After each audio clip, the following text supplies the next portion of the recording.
cantan peces en su cabello.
So shall we begin?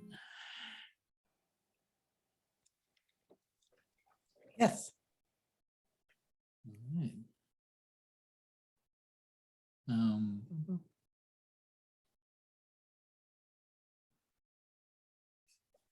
Welcome to Creation in Crisis.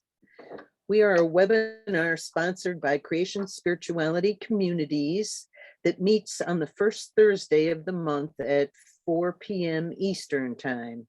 We feature speakers who are exploring the nexus between spirituality, cosmology, and activism, which align with the three vocations of creation spirituality: mysticism, creativity, and transformation. This series is offered to the broader creation spirituality community to empower us in responding to our environmental crisis from a spiritual approach, as people who hold the earth and all life sacred.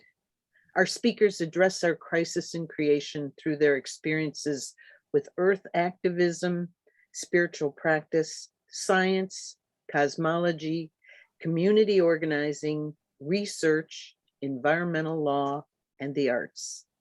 Your hosts for this session are Gail Sophia Ransom from the Boston Basin region on land ceded from the Massachusetts tribe, and myself, Penny Andrews, from the Great Lakes bioregion ceded from the Ho-Chunk people. Our tech support is provided by Bob Eisenberger from Toronto on land ceded from the Mississaugas of the Credit River First Nation, from the Great Lakes bioregion also. Welcome, everyone. We're thrilled for you to be here and to listen to a wonderful guest, Cliff.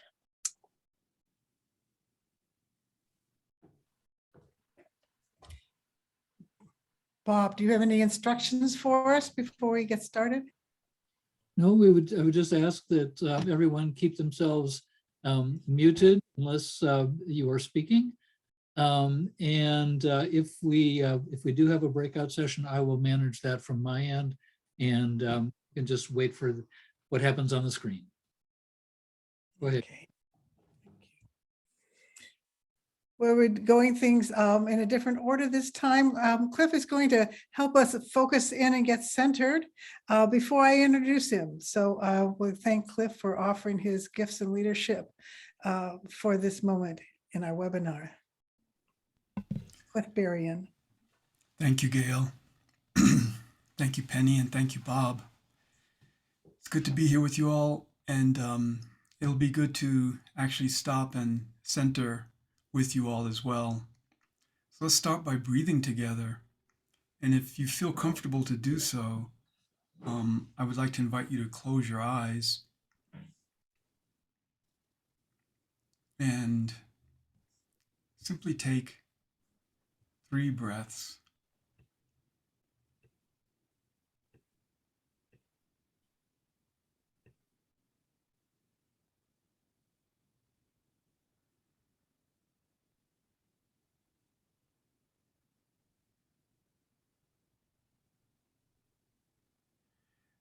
I'm going to ask you to take 3 more breaths. And for these next ones, if you can let yourself breathe just a little bit deeper in and longer out. And as you breathe out, now we'll turn off my microphone. I'd like to ask you to breathe through your mouth. Let the sound come out of your mouth with the sound, just an ah sound, letting your jaw just relax slightly.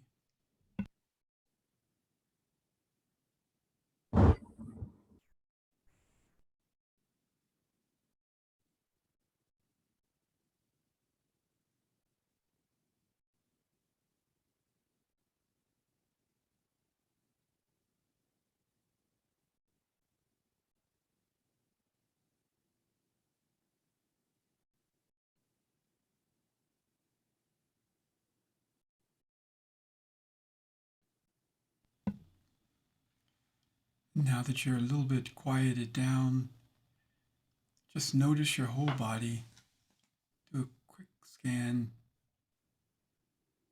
from your feet, noticing any sensations in your feet, up your legs, through your calves, through your pelvis,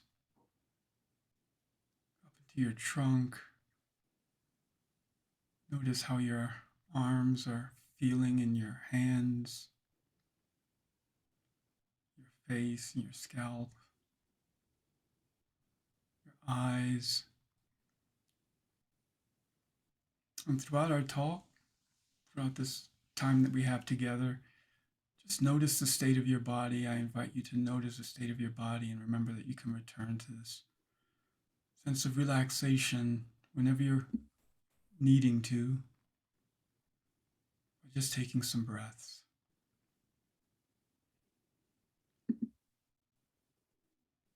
And as you're ready, you can let your eyes open.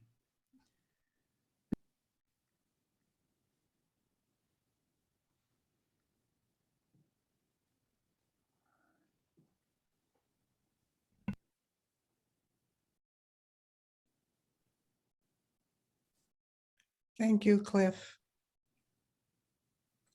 I'd like to tell you a little bit more about our guest today.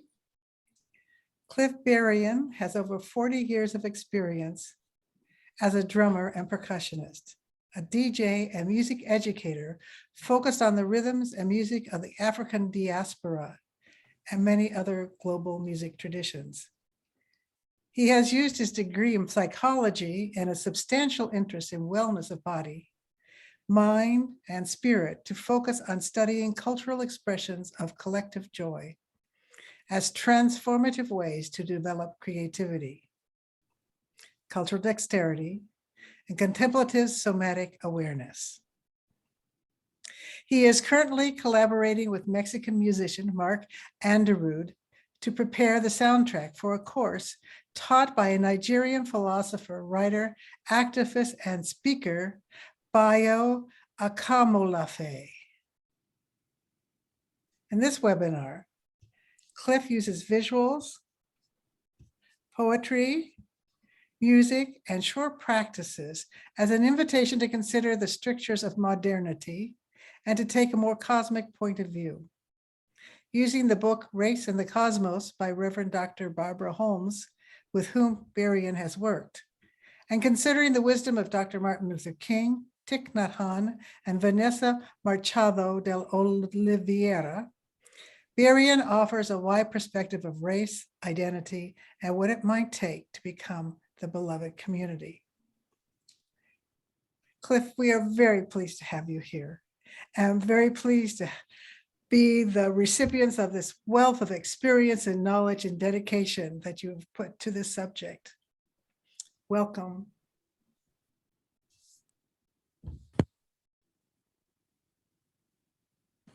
You're muted, Cliff. Cliff, you're muted. I'll get him. Okay. Thank you. Thank you. I was always hoping I wouldn't be that person. But here it is. It's so good to see some of your faces I've seen before. And it's so good to be here with you. Most of my presentation is going to be through PowerPoint, so I will be sharing some slides with you, and I will do that now.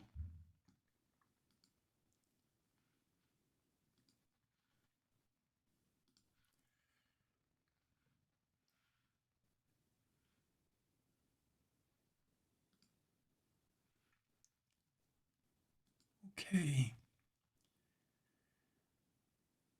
So this first slide is the area of the Rio Grande River near where I live, and I acknowledge and honor these lands as a place where we start. Just asking us to just notice the beauty of the rivers and the waters and the mountains and the land, unceded Tewa and Dene land.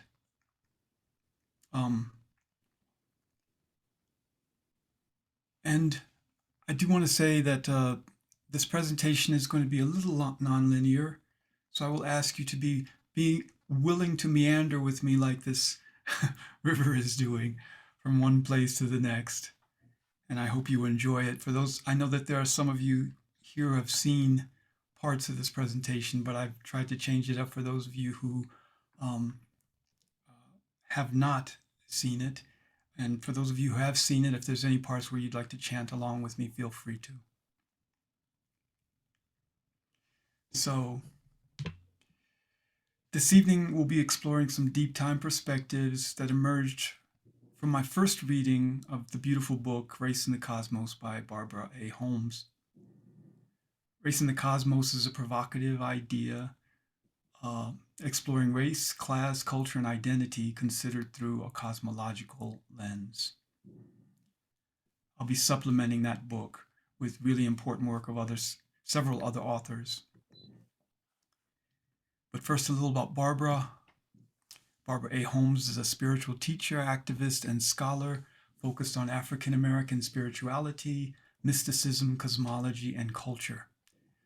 She has earned a number of degrees, including Bachelor in Sociology, a law degree, a master's in education, a Master of Divinity degree, a PhD in religion from Vanderbilt, and is President Emerita of United Theological Seminary of the Twin Cities. She's worked with homeless missions, HIV/AIDS support groups, and international ministries in Kenya and Japan. And among her publications are Joy Unspeakable, Contemplative Practices of the Black Church, Liberation in the Cosmos, and Race in the Cosmos, an invitation to view the world differently. The subtitle of Race in the Cosmos, an invitation to view the world differently, is the theme of this presentation, as well as a question that's guiding my own life's inquiry right now. Barbara has said her life is committed to the struggle for justice, the healing of the human spirit, and the art of relevant and radical creativity. And I hope that this presentation includes pieces of all of those.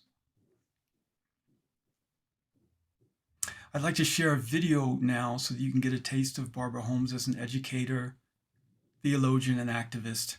In this video clip, she's exploring one of her favorite cosmological and theological inquiries. How do we become whole?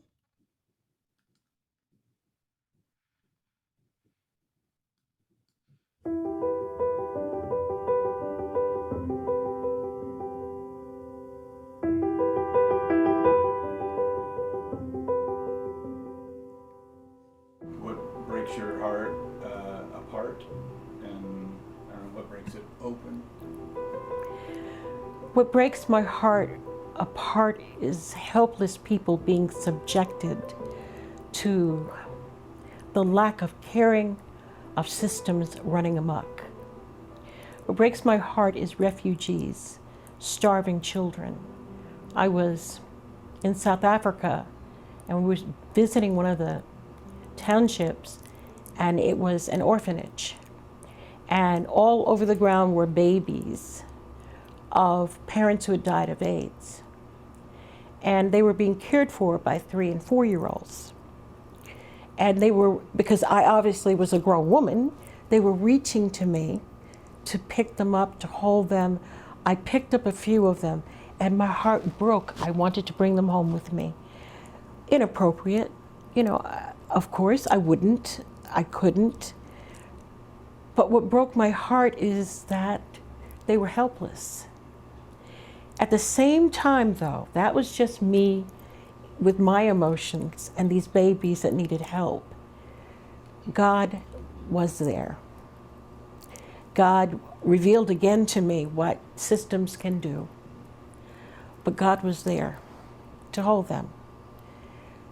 I just wanted to hold them all myself. And it wasn't my role. It wasn't my role.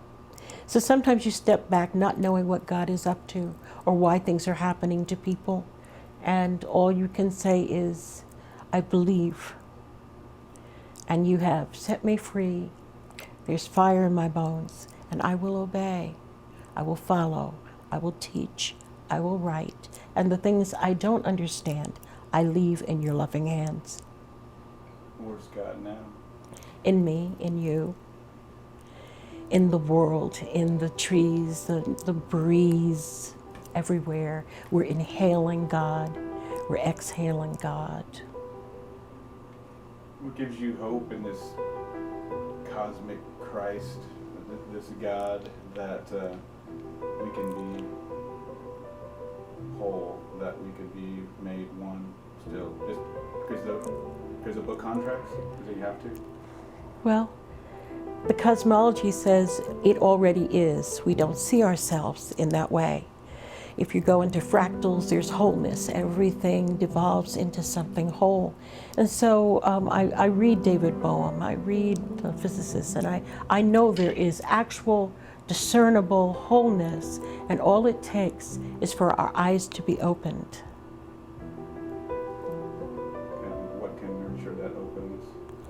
Well, if you're Christian, it's Jesus who opens the eyes of the blind man. It is the call of the gospel to be neighbors with everyone and to love them as we love ourselves. That's what I see, a wholeness that is yet emerging. What's love?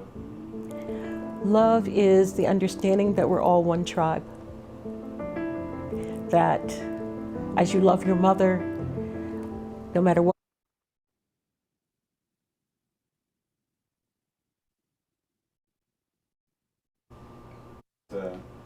We can be whole, that we could be made one still, just because the book contracts, because you have to. well, the cosmology says it already is. We don't see ourselves in that way. If you go into fractals, there's wholeness. Everything devolves into something whole. And so I read David Bohm, I read the physicists, and I know there is actual discernible wholeness, and all it takes is for our eyes to be opened. And what can nurture that openness? Well, if you're Christian, it's Jesus who opens the eyes of the blind man. It is the call of the gospel to be neighbors with everyone and to love them as we love ourselves. That's what I see, a wholeness that is yet emerging. What's love? Love is the understanding that we're all one tribe. That as you love your mother, no matter what color the skin or height or disability or ability, we're one tribe. And we are called to love one another. The journey is with community, toward community, and God is community. God is Holy Spirit, Jesus, divinity, in whatever you want to name God. This is a community, and often in the Bible, in the Hebrew, it says, and God said, let us. Who is God talking to? Let us create da-da-da. What God is saying is, I am community also. So the best thing we can do is move toward the beloved community of God. And you think we can get a little taste of that now? I think so. We've done it before. We can do it again. We have come together. We don't stay together, but we've come together, joined together, and in cosmology it says once entities have ever been connected, even though they are sent into outer space at distances that are astronomical, they can never be apart again. That there is this connection. And so physicists don't know what that connection is, but there is one. So that if you connect these entities together and then split them off into space, if you poke this one, the other one says, ouch. So we are connected. Our beginning was in one place, one space, one mother, one earthly father. Biblically and scientifically in Africa, we're all from Africa, and from an African Eve and an African Adam. I'm going to use those terms because I don't know their names, but we all come from one, and genetically we're connected. So love is obeying the call of God to be good neighbors. Simple as that. There is a current philosopher who says you can love God with your own crooked heart because you also have been the enemy of God. That's Cornel West. What do physics and contemplation have to do with being a good neighbor? Well, that's what it takes sometimes, because As Parker Palmer says, always the person you least want to live next to always moves in next door. And so you have to be able to go inward sometimes and pull out those deep resources, because it's also not just a resource, it's a constant refilling. The more you use it, the more you are refilled.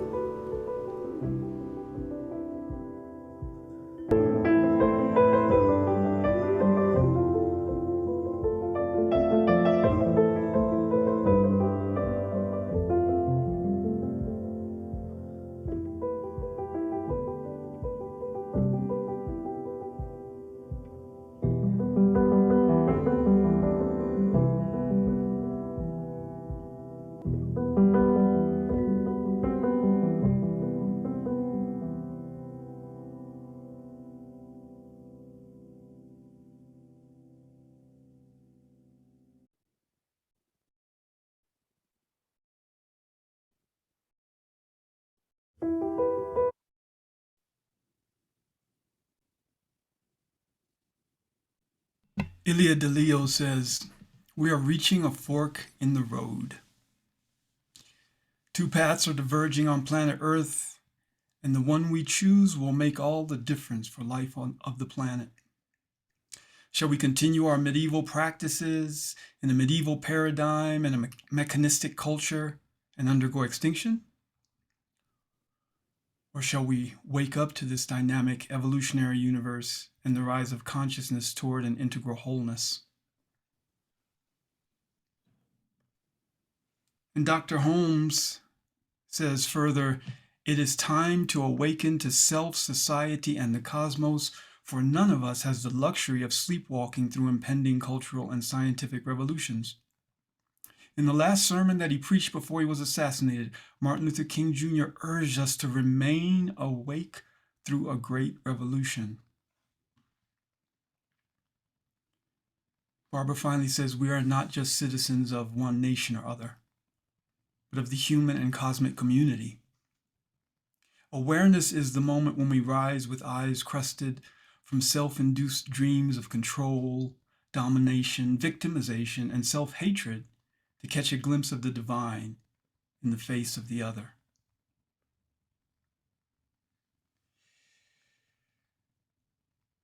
Take a breath.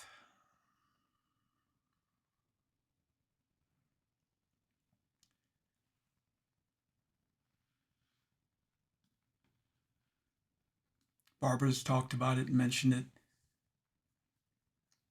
Our goal is to create a beloved community, and this will require a qualitative change in our souls as well as a quantitative change in our lives. What does that mean, though? What is necessary for us to do to have this change in our souls?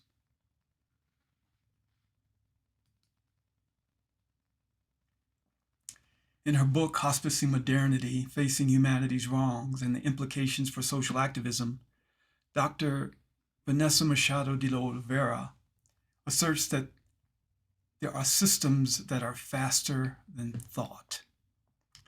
She says this: "Modernity has restricted the parameters of what we can think, relate, imagine, and desire.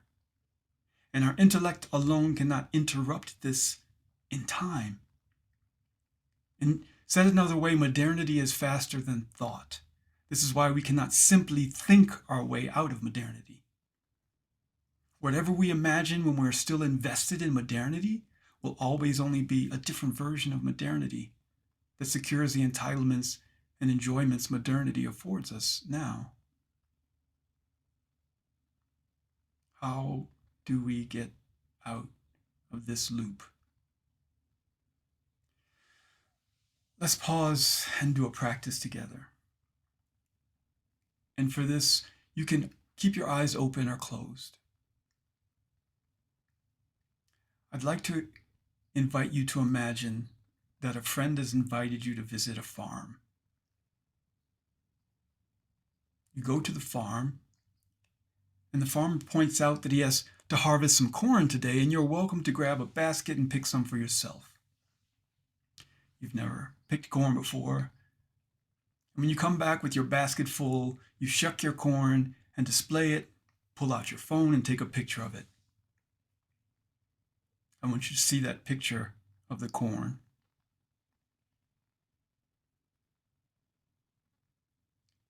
And in a minute, I'm going to ask you to open your eyes.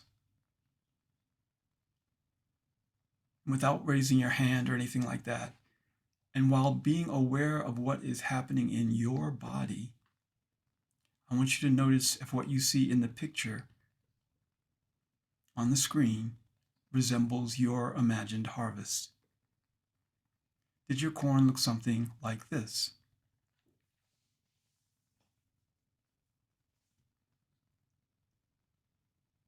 Or this?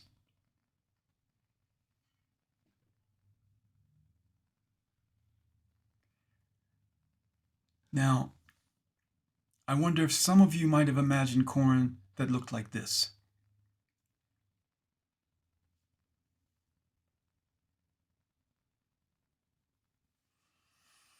Or perhaps even this.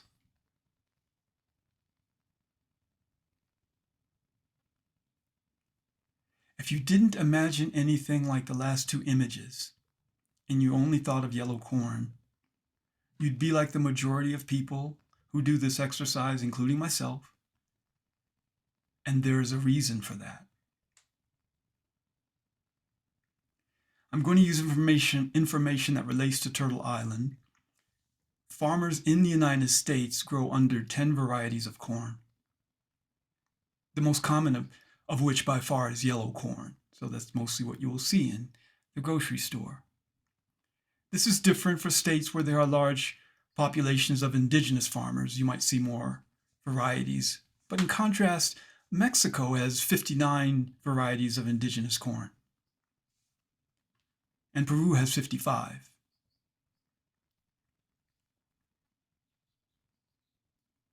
Here is Dr. Vanessa Oliveira on the corn exercise. She says, there are economic and political reasons why yellow corn is the dominant or only type of corn most people know. The omnipresence of yellow corn is an analogy for the single story of progress, the single story of development, the single story of human evolution that normalizes and makes dominant in our experience yellow corn, while rendering other diverse possibilities unimaginable.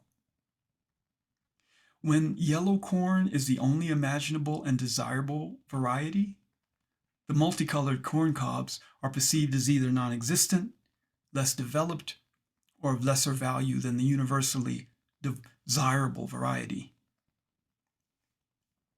The problem is not related to most people not knowing that multicolored varieties of corn exist, but to the omnipresence and value attached to yellow corn cobs that curtail our imagination and generally prevent us from imagining the existence of other possibilities.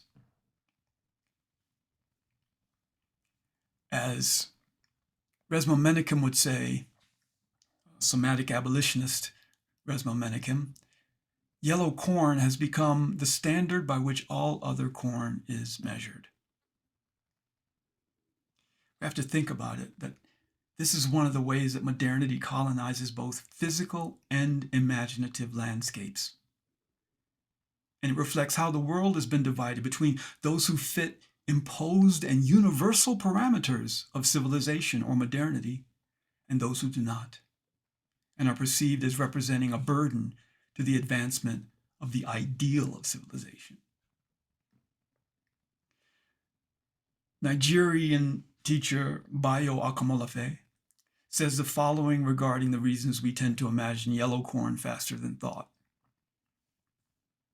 A primary practice of modernity and colonization is to name things in a final way, to stabilize them and pin them to the ground. That's why in the census form, you're either black or white or some few other choices, because modernity tries to name and categorize things.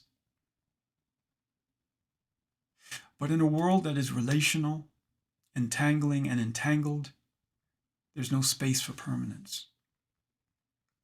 That is why in India, where I'm living now, they have a saying, name the color, blind the eye.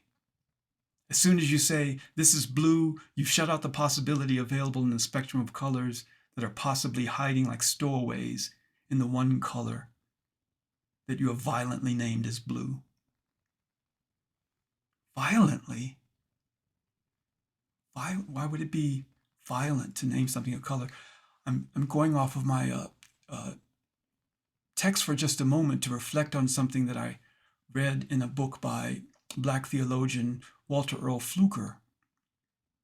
He said, we really have to understand that what happened in the colonizing of Turtle Island was something very unique that all religions need to take very seriously. While lands of people had been claimed before throughout history, this was kind of the first time that people took an entire nation and said, this is ours, in such a definitive way, using this doctrine of discovery, that where the very religion said, you can do this. In doing that, the people became like gods and could do with others what they wanted to.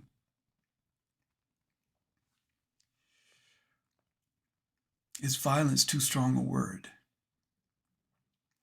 One study found, well, let me go a little further forward, noticing my time and what we want to get done today. I'm going to go to the next slide.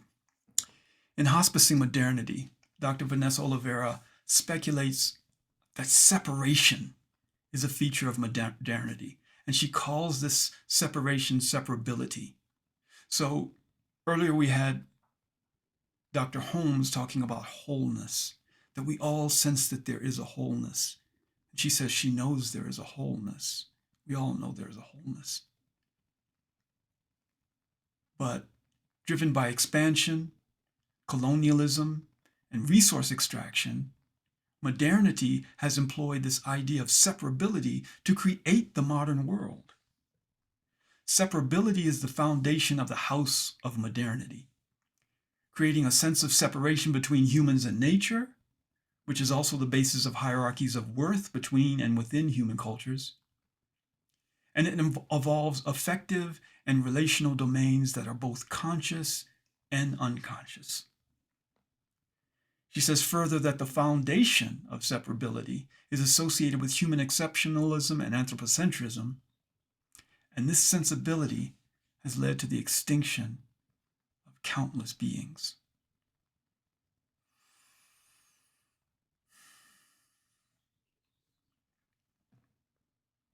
What living practice could heal this separability? The living practice that is recommended from a deep time perspective is the expression and the understanding and the deep and respectful living of our interconnected embeddedness in a cosmic evolutionary story. I want to pivot for a moment to acknowledge the moment and the day we find ourselves in, and to once again consider what we do and don't know about the world based on a system of separability and the systems that keep separability in place. I'm going to ask you to do the same thing for the next slide, or for this next part of the conversation that I did when I asked you about the corn and what comes to your mind. So, what comes to your mind when I say Cinco de Mayo?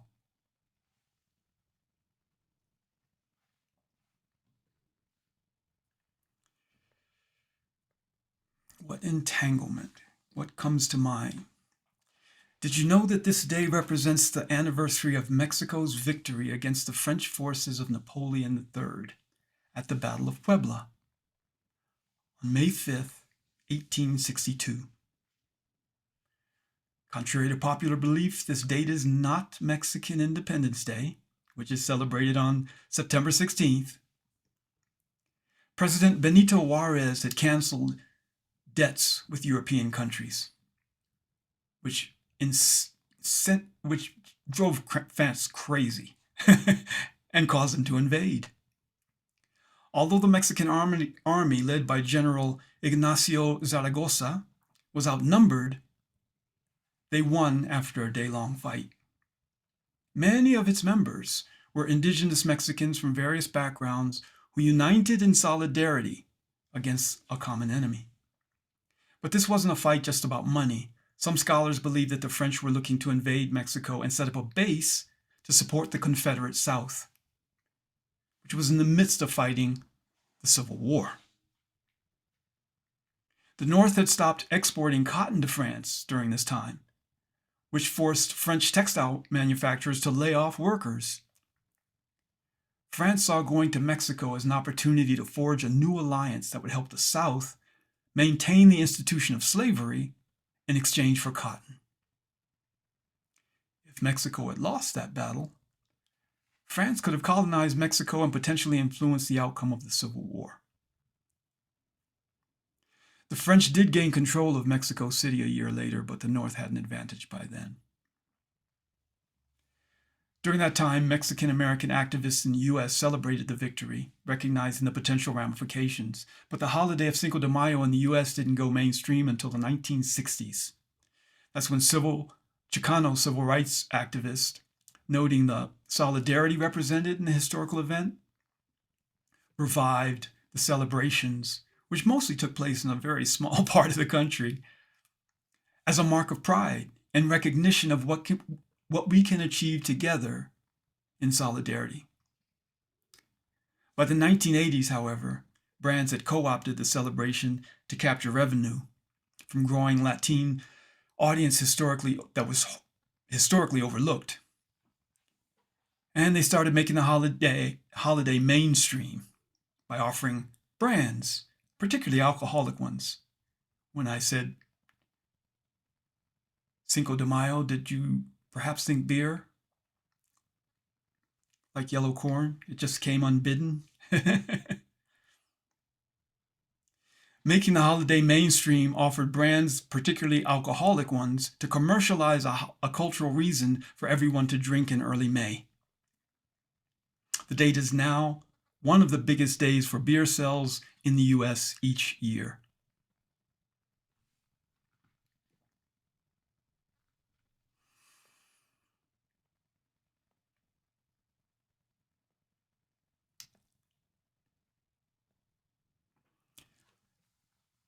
I don't want to judge anyone who might go out for a beer this evening. That's not what this part of the talk is about. It is just a noticing again of how many ways throughout our days, throughout our weeks and months, a story has been told that is not the story of our emerging wholeness, stories that offer the possibility of solidarity with one another, but stories that speak to separability or the systems that uphold that. So in these times, solidarity couldn't be more urgent. I want to end my speaking part of the presentation very soon by pivoting to another video that I think I have time to play. But before I go to that video, I just want to talk a little bit about the genre that we're going to be exploring. And that genre is the genre of Afrofuturism.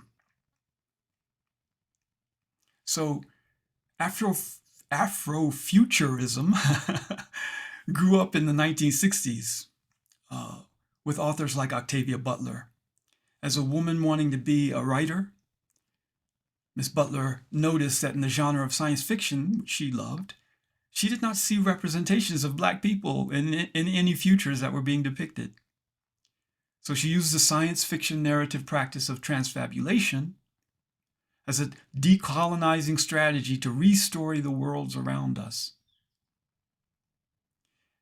And by creating a world where people from the African diaspora would be present. Transfabulation is a decolonial strategy used by Afrofuturism to restory the world, refusing to use it or us as a single label. Transfabulation refuses to speak straightforwardly or to see things as straight.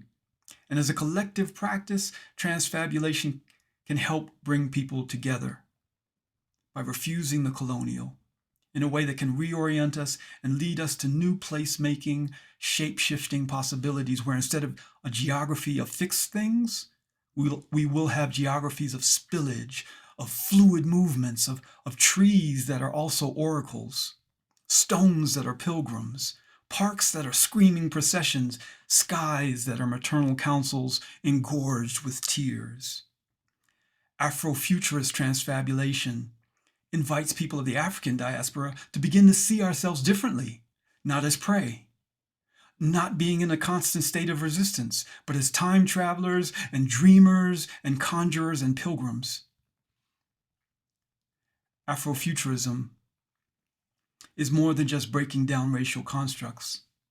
It's really a way of triggering the imagination so that people can look at themselves and celebrate what Barbara Holmes calls the illumination of cosmic potential in dark bodies. I want to share a short film with you. The film is about Asha. Asha is the main character. Find a comfortable seat for the next 15 minutes or so and follow Asha's transfabulation, Afrofuturist story called Pumzi.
Dream detected.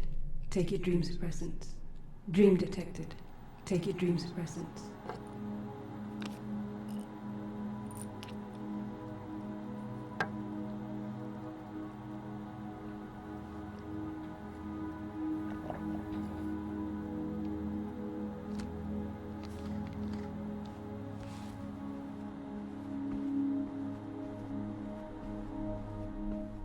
Done your shit today. Generate electricity for your community. Be yourself power generator. Kinetic energy. 0% pollution. 100% self-sustainable.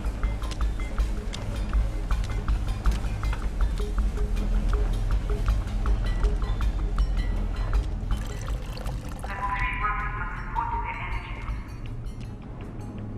Free water brought to you by the council. Have you done your shit? Sacrifice needs a fair share from all of us. Do your part.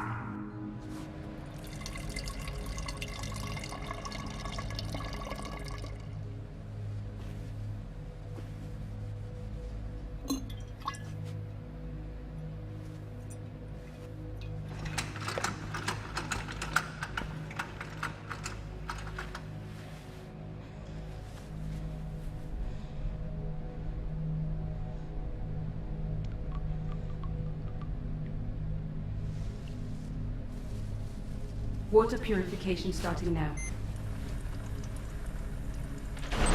Purification complete.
Welcome to the Virtual Natural History Museum.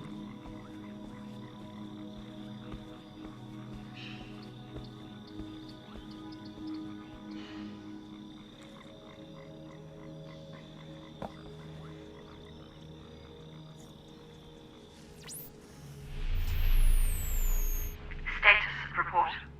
Testing new arrivals to determine origins and include in the museum. I will start with the soil sample.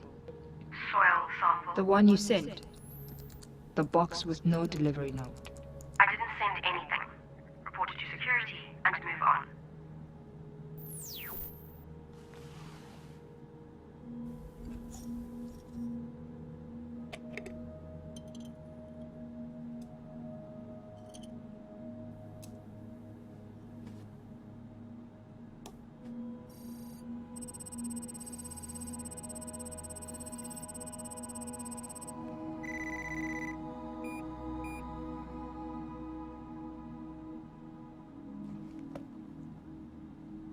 Abnormally high water content.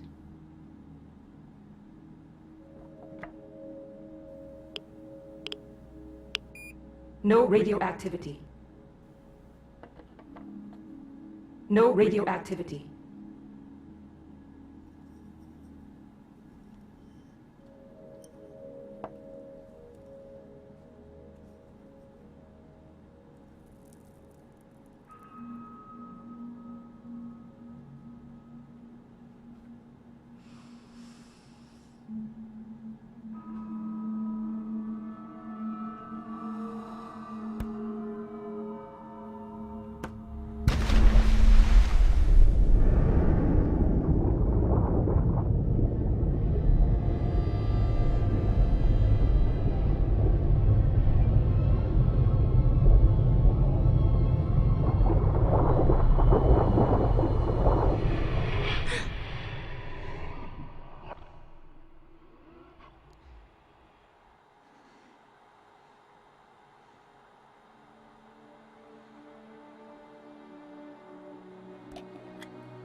Venti. Yes, Asha. The soil I received has no radioactivity and an abnormally high water content. I'm testing its growth potential. A sample with no delivery note. I would like to apply to the council for an exit visa. This could mean there's life on the outside. That's impossible. You should have cleared it with security. Get rid of it.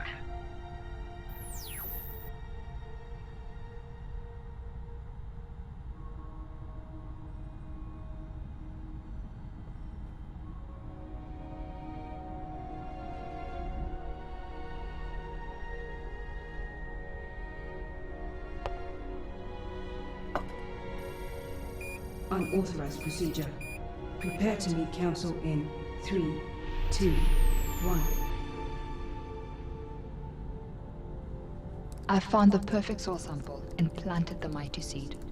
It's growing.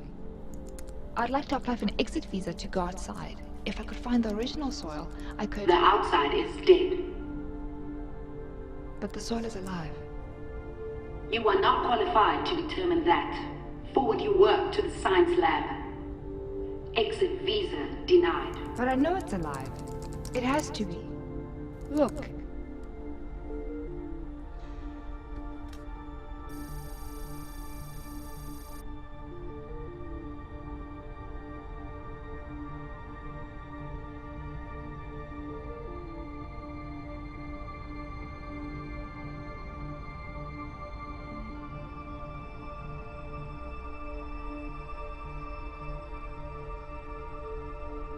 Take your dream suppressants.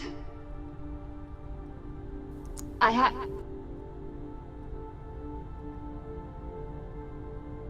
Council requests that you exit the museum immediately. You are compromised by your ailment. You should have taken your medication. I have been taking them. I can't help you anymore. What about the plan?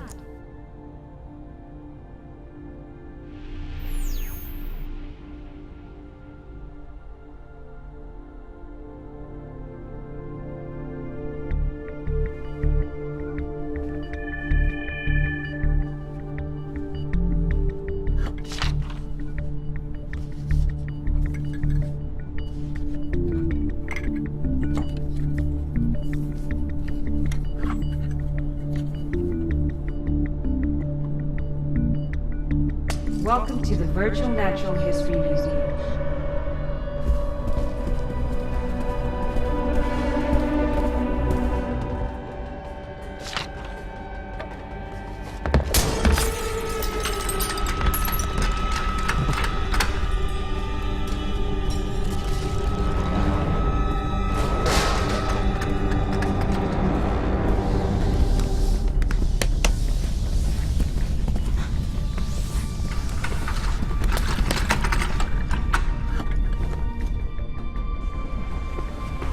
Free water brought to you by the council. Kinetic energy, 0% pollution, 100% self-sustainable. Have you done your share today? Generate electricity for your community. Be a self-powered generator. Have you done your share today? Recycling liquid means a fair share for all of us. Do your part. Kinetic energy, 0% pollution, 100% self-sustainable.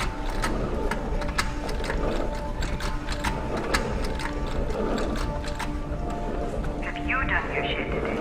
Generate electricity for your community. Be a self-powered generator.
So I will let Pumzi's story marinate in your bodies and minds.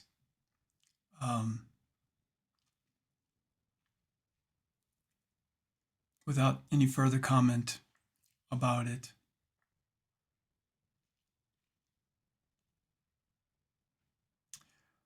I will say how grateful I am for that Afrofuturist version of a science fiction story and the way it raised in me the question,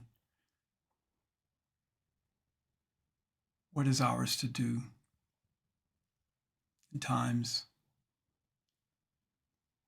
of collapse? So that is the end of my presentations, ladies and gentlemen. I thank you, and if you have any questions, please feel free to share them with me.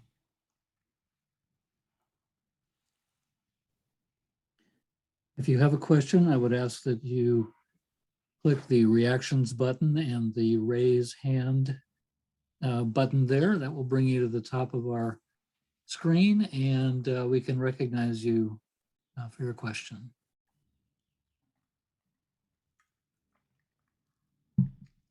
And if you'd like to put yourself in gallery view, that way we can see each other as we talk.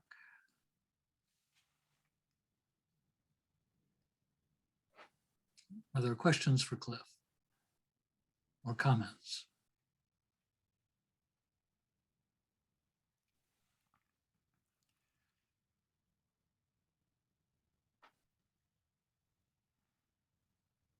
Just wanted to say that this is the most beautiful film, and I'm so grateful I got a chance to sit in and to see this, and to see what the trees especially are one of my passions, and I'm just so grateful to see this and to know how we can protect our future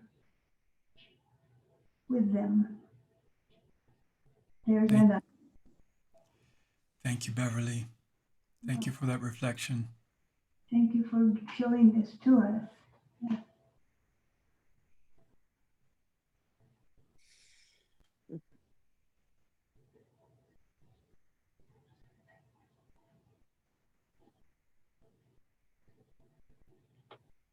Perhaps people might want to, I went to such a place of silence inside after that. And maybe if there are words that you might want to write on the chat, just how it landed within you. Very, very powerful. Thanks for that suggestion, Penny. Crystal, yes, you have a comment.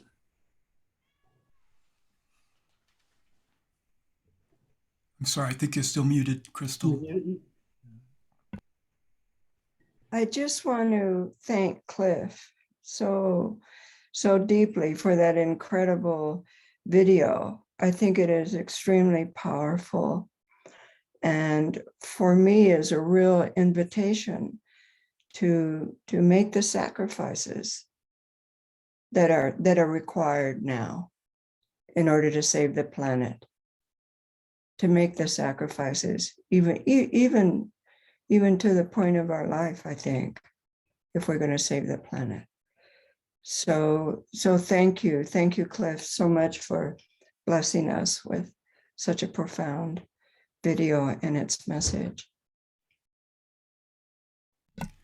Thank you, Crystal.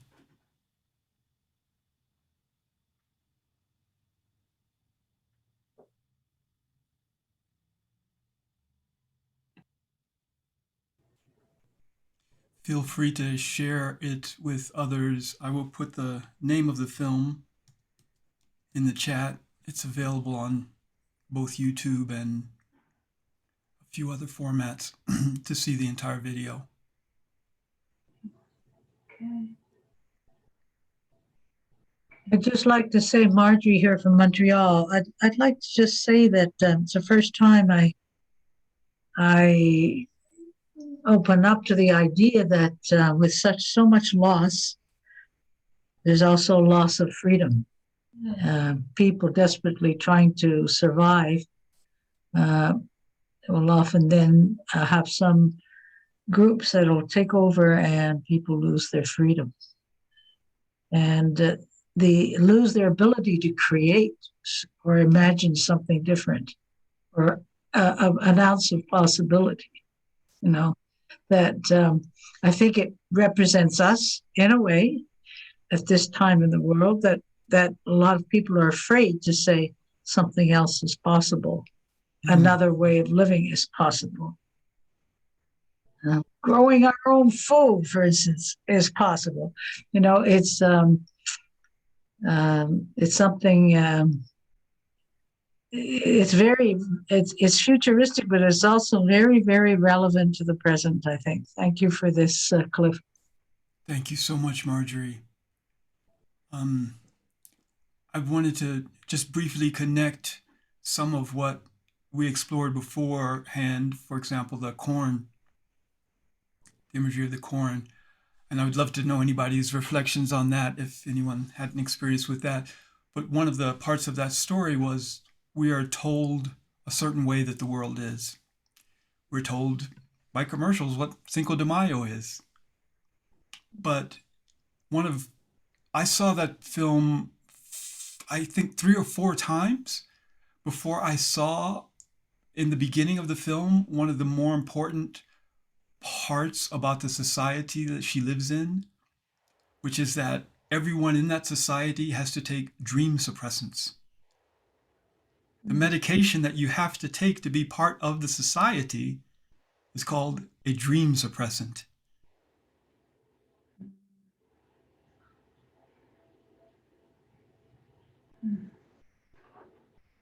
And I wonder to what degree the news and other forms of media function as dream suppressants.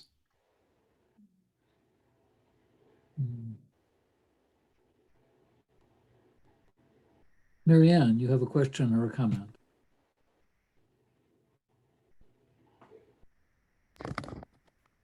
Thank you so much, Cliff. Hi, Marianne. How are you? That was fabulous. And at first all I could do was jot down things that came to me after your query, what is ours to do?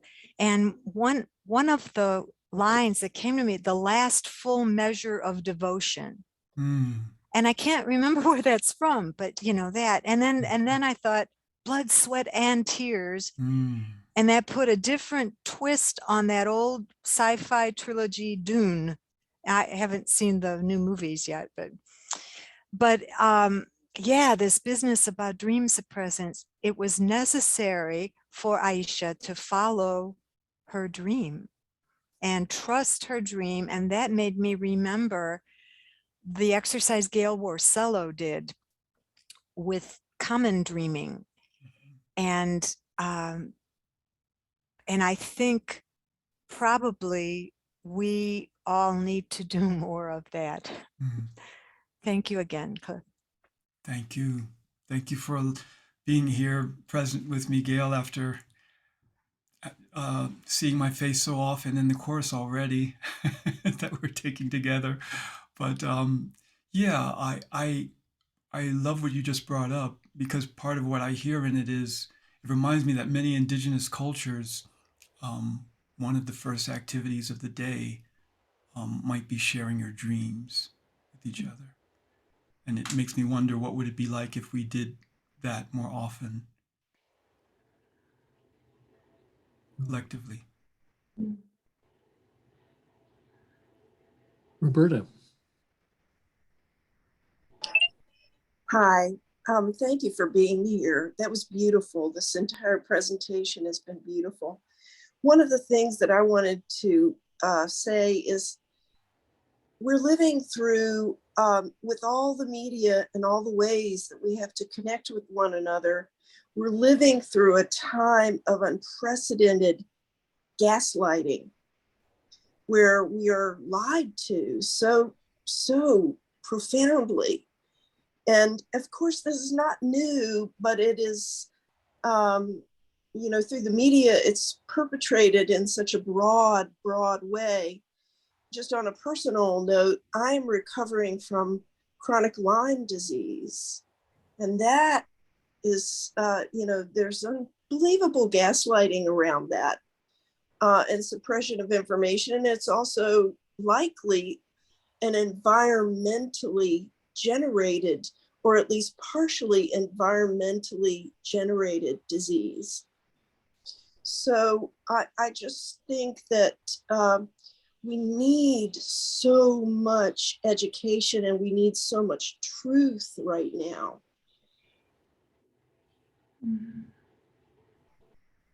Thank you so much, Roberta. I want to put something in the chat for you. I don't know if you've read the book by Raj Patel and Maria Gupta called Inflamed.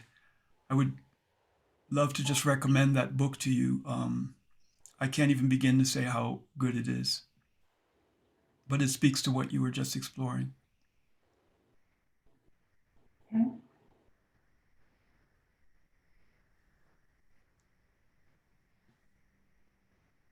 May I say something? Yes, please, Beverly. I was just thinking when you mentioned dreams, and I just want to really briefly say I had a dream recently. I was swimming and a shark came up next to me and rubbed against my body, and I was terrified. And then the shark turned to me and soothed me and said, "Do not be afraid. Be all right. You're all right. I'm with you." And it was like, it's like nature, all of nature speaking to me in that dream, among other things. You know, it was such a helpful dream for me. That's it. Thank you, Beverly. Thank you so much for sharing that with us. That brings up so much for me. One of the things it brings up is that as I've been learning, and I've been learning this a lot from one of my teachers, Bayo Akamolofe, who I shared with you all, that there's something important about the stories of monsters that was not intended to frighten us, but definitely to shake us up and bring us present. You know, it's interesting because as kind of the centerpiece of the presentation I made was that a different kind of awareness is called for. And traditionally, the stories of the monster, whether it's a monster that transforms like a dragon or whatever kind of monstrous it is, it's meant to shake us up, but also to consider our entanglement with the world in which there is the monstrous. It's very often in our considerations of the natural world that we think of the beauty. The monstrous is there as well, yeah, in natural world and in us as beings of the natural world.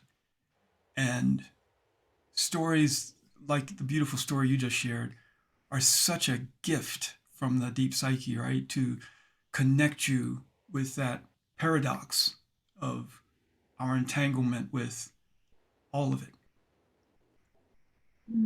Yeah. Does you have another question or comment?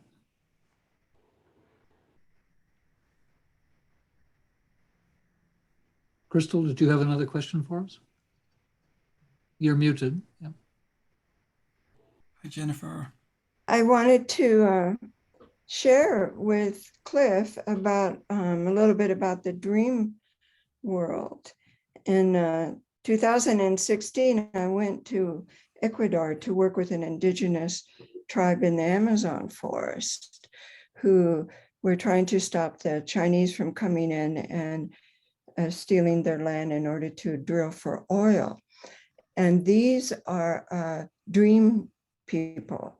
They base their life's choices on their dreams. And so we would get up in the morning about 4 o'clock in the morning and have this very, very special tea, which I actually didn't like that much, now being used to it, and we would sit in a circle in the dark and people would share their dreams. And then on the basis of their dreams is how they would decide they were going to spend their day. I just thought that was just so incredible. And I happened one of the days to remember a dream. I usually never remember my dreams, but this particular day I did. So it was really fantastic to see how they understood a dream and how they brought it to be so personal to exactly what they were planning to do that day. So I just wanted to share that about dreams. Thank you so much, Crystal. You know, and I go back to what Beverly shared a moment ago again, to just reflect on the fact that for so many traditional peoples, like the peoples that you just described and the culture that you just described, what listening to dreams is considered listening to the earth and what the earth has to say to us. And so whether it's the earth in the form of a dolphin or a whale or a shark, or the earth in the form of many traditional South American tribes, for example, see leopards or things like this, or other forms of life, speaking to them, birds or whatever that is, it's also considered the voice of the earth speaking to us as humans.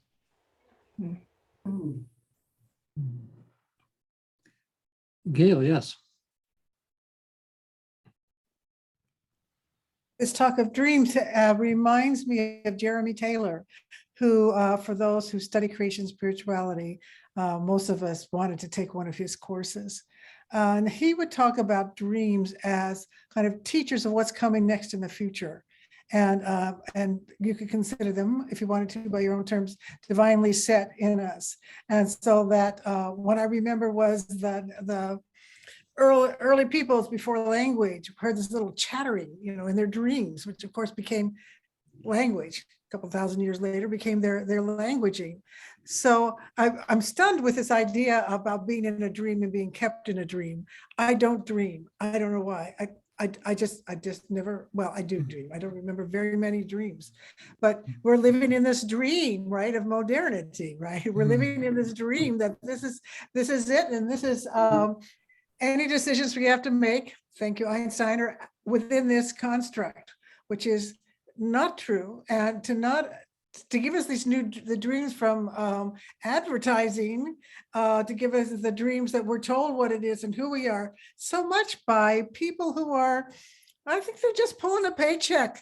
I don't know if they're all like terrible people who want to, who take over the world. I don't know. They just, there's this mind thing. There's a mind dream, drunk dream that's coming out of people, and they just keep it going.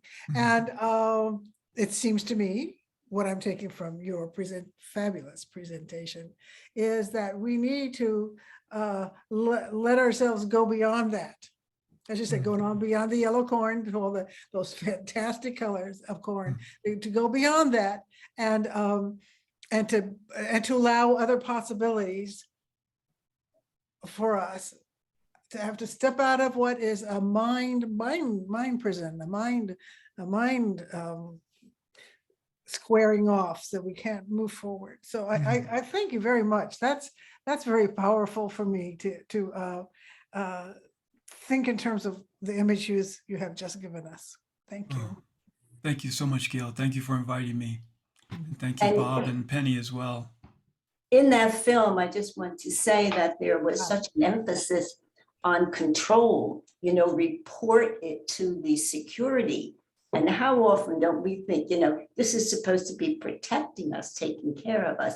You report it to the security, and everything had to be asked.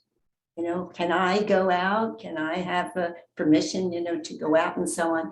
So just that That's suppression. And as you mentioned, the suppression of the dreams, the medicine that was given. But, you know, we take it for a suppression of a fever or a cough or something that would be disruptive in the body system. But this dreams absolutely get us to move out of ourselves and to take steps that ordinarily we might not, because we have to be cautious, we have to be careful. But this, to have a dream in your head, something that's not so clear always, but you know it's possible.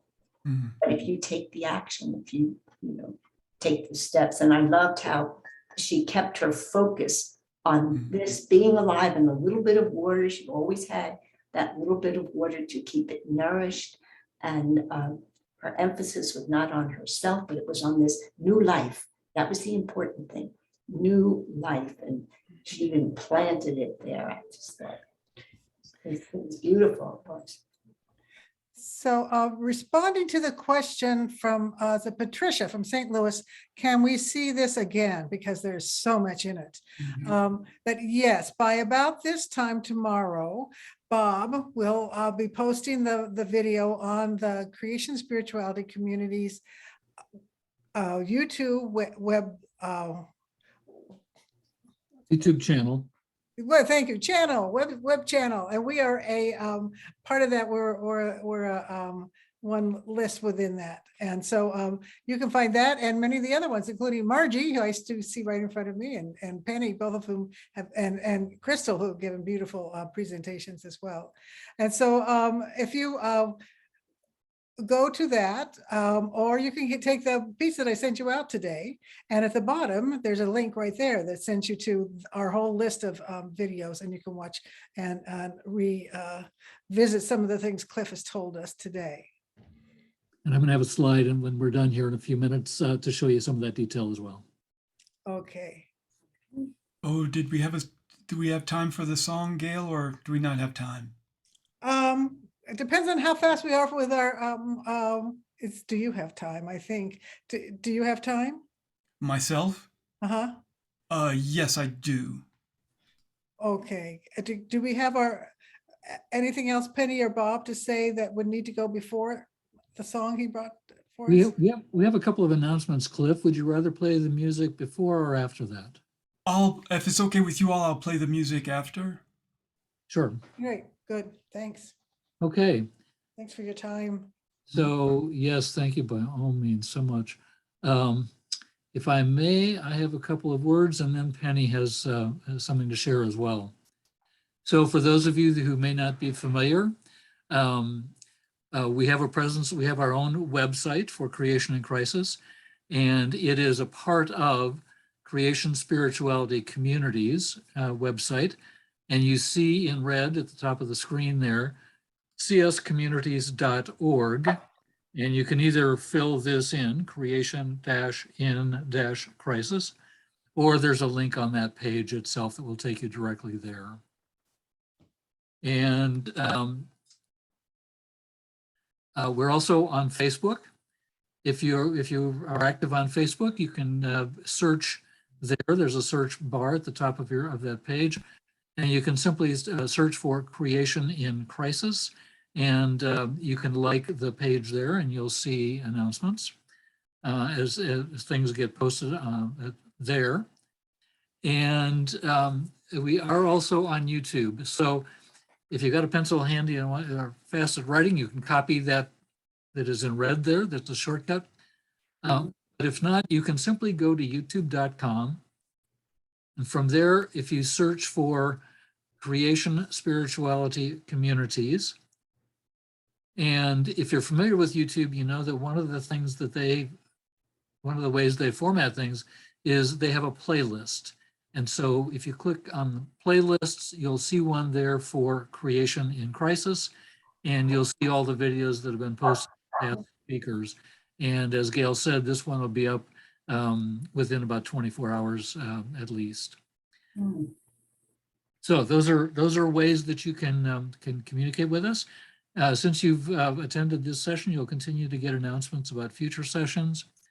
And then Penny has some an exciting announcement for us. Penny, I don't see you, but I think you may be muted. Yeah, I had dog issues.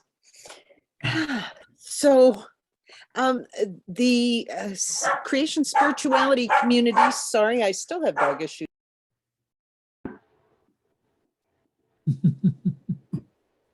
What they do.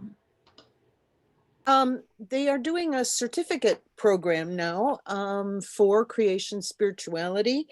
And this June, July, Matthew Fox and Stephen Martin and myself will be leading a course in the new cosmology. And like the other suggestions, if you go to cscommunities.org, there'll be more information there. And I'd love to have anyone who's curious in learning more about cosmology or bringing your knowledge to the course. It would be great to have you. Thanks, Bob. All right. Thanks, Penny. All right, Cliff, I'd love to have you bring us out with your music. Thank you. So I will put the lyrics to this song in the chat and put myself on mute and invite you to sing along as you can. It's a beautiful song, and I think one that I hope you'll find perfect to end our session with today. I would suggest we all keep ourselves muted then while you're doing that. Oops. I have to share my screen first, don't I?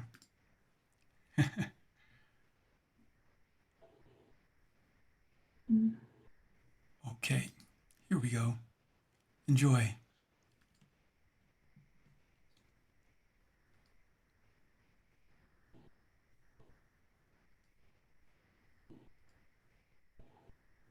Known by the we shall be known by the company we keep, by the ones who circle round to tend these fires. We shall be known by the ones who sow and reap the seeds of change alive from deep within the earth. It is time now. It is time now that we thrive. It is time we lead ourselves into the well. It is time now, and what a time to be alive. In this great turning we shall learn to lead in love. In this great turning we shall learn to lead in love. We shall be known by the company we keep, by the ones who circle round to tend these fires. We shall be known by the ones who sow and reap the seeds of change alive from deep within the earth. It is time now. It is time now that we thrive. It is time we lead ourselves into the well. It is time now, and what a time to be alive. In this great turning we shall learn to lead in love. In this great turning we shall learn to lead in love. We shall be known by the company we keep, by the ones who circle round to tend these fires. We shall be known by the ones who sow and reap the seeds of change alive from deep within the earth. It is time now. It is time now that we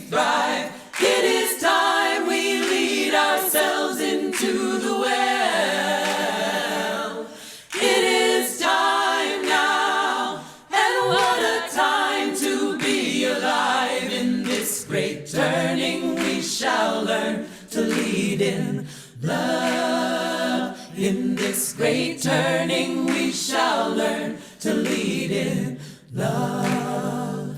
In this great turning we shall learn to lead in love. In this great turning we shall learn to lead in love.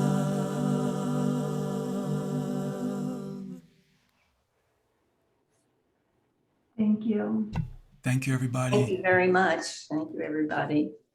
Bye now. Thank you. Thank you so much. Thank you. Thank you.